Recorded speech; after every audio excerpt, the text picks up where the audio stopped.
क्षेत्र की जर्जर हवेली बनी पड़ोसियों के लिए मुसीबत देख इस पे खास रिपोर्ट। आमेर क्षेत्र जो अपनी ऐतिहासिक धरोहर और सांस्कृतिक महत्व के लिए प्रसिद्ध है, हाल ही में एक गंभीर समस्या का सामना करना पड़ रहा है। गांधी चौक बस स्टैंड के पास स्थित एक पुरानी हवेली जो अब जर्जर अवस्था में है, स्थानीय निवासियों के लिए चिंता का विषय बन गई है। इस हवेली की बिगड़ती हालात न सिर्फ आसपास के वातावरण को प्रभावित कर रही है, बल्कि स्वास्थ्य संबंधी समस्याओं का कारण भी बन रही है। यदि उचित समय पर कार्रवाई नहीं की जाती है और कोई अप्रिय घटना होती है, तो इसकी पूर्ण जिम्मेदारी हवेली मालिकों और प्रशासन की होगी। यह न केवल स्थानीय निवासियों के लिए एक प्रमुख चिंता का विषय है, बल्कि प्रशासन की कार्यप्रणाली पर सवाल उठाता है। सर, मैं आमेर का निवासी गांधी चौक में रहता हूं। मेरा निवास स्थान है यहाँ बस स्टैंड पे प्याऊ के पीछे।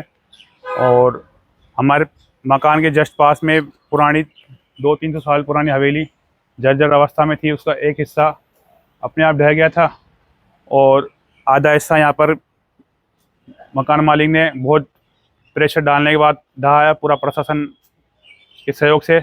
लेकिन सब समस्या हमारे साथ ये आ रही कि आप यहाँ आके देखिए सर, इसका पूरा मलबा हमारी गली में पड़ा हुआ सर, और काफ़ी हमारे मकान को नुकसान हुआ है। लेकिन न मलबा हटाने की कोई सुनवाई हो रही है। ये देखिए सर, कोई एक्शन नहीं हुआ सर। ये 3 तारीख को गिरी थी, पहले जब बारिश आई थी, तो इस हवेली का एक हिस्सा पीछे है, वो बीच में से टूट गया था और उसका एक आधी दीवार टूट के मेरी छत पे आ गई थी। उसी टाइम पे मैंने मालिक को भी सूचित किया था, यहाँ के मालिक जो इशाक भाई बता रहे हैं, उनको भी सूचित किया था और प्रशासन में खबर डाली थी। लेकिन अभी तक तो कुछ नहीं हुआ सर। प्रशासन वाले आए भी थे, सबने देखा भी, और बार बार में 3 टुकड़ों में दीवार गिरी है सर। ये इस प्रकार की जर्जर अवस्था के नजदीक आप रह रहे हो, तो विधायकों पार्षद ने आपके हित के लिए कुछ किया? आके देख के चल जाते। आए थे सर, आके देख के गए और ये बोल के कि इस कमरे में नहीं सो गया, उस कमरे में सो जाएगा सर। ये जवाब लगे सर हमारे को। कुछ भी जवाब नहीं दिया ना सर।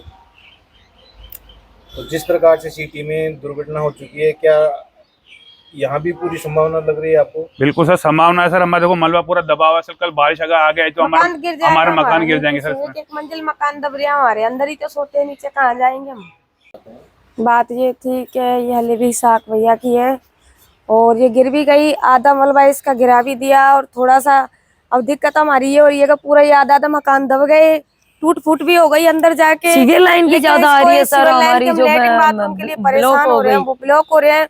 हम दूसरों के घरों में जा रहे हैं, दूसरे वाले 1 दिन जाएंगे, 2 दिन जाएंगे, कितने दिन जाने देंगे, लेकिन इसकी कोई सुनवाई नहीं हो रही। हमारे ये मलबा उठाना चाहिए, हमारे को ये जरूरत है। बस ये मलबा हटवा दो, मलबा हटवा के गली साफ करे। और इसका कुछ है रह भी गया सर, थोड़ा बहुत हिस्सा रह गया। जो दीवार उधर देखिए सर लटक रही है, और वो भी दीवार नीचे से खोखली हो गई, नीचे से गिर रही है।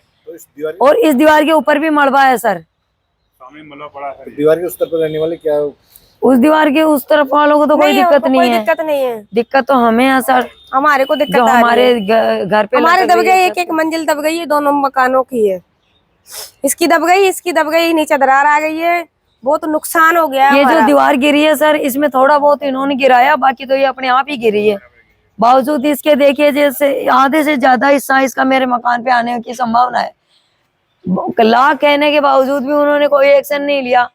बाकी जो पहले दीवार गिरी थी उसका मलबा ना मेरी छत पे आया हुआ है वहां पे, और वो दीवार देखिए टेढ़ी हो रही है, गिरने की है संभावना। उसपे पूरा वजन है, पूरा मलबा गिरा है। कोई सुनते ही नहीं है सर। ना तो मलबा हटवा रहे हैं, ना दीवार हटवा रहे हैं, ना इसको ठंडा करवा रहे हैं, ना ये जो गिर गई मलबा इसको उठा रहे हैं। इन लोगों की वजह से ये दीवार गिरी, जिसकी वजह से हमारी पूरी सीवर लाइन ब्लॉक हो गई सर। नहाने धोने में, बाहर जाने में बहुत दिक्कत आती है सर।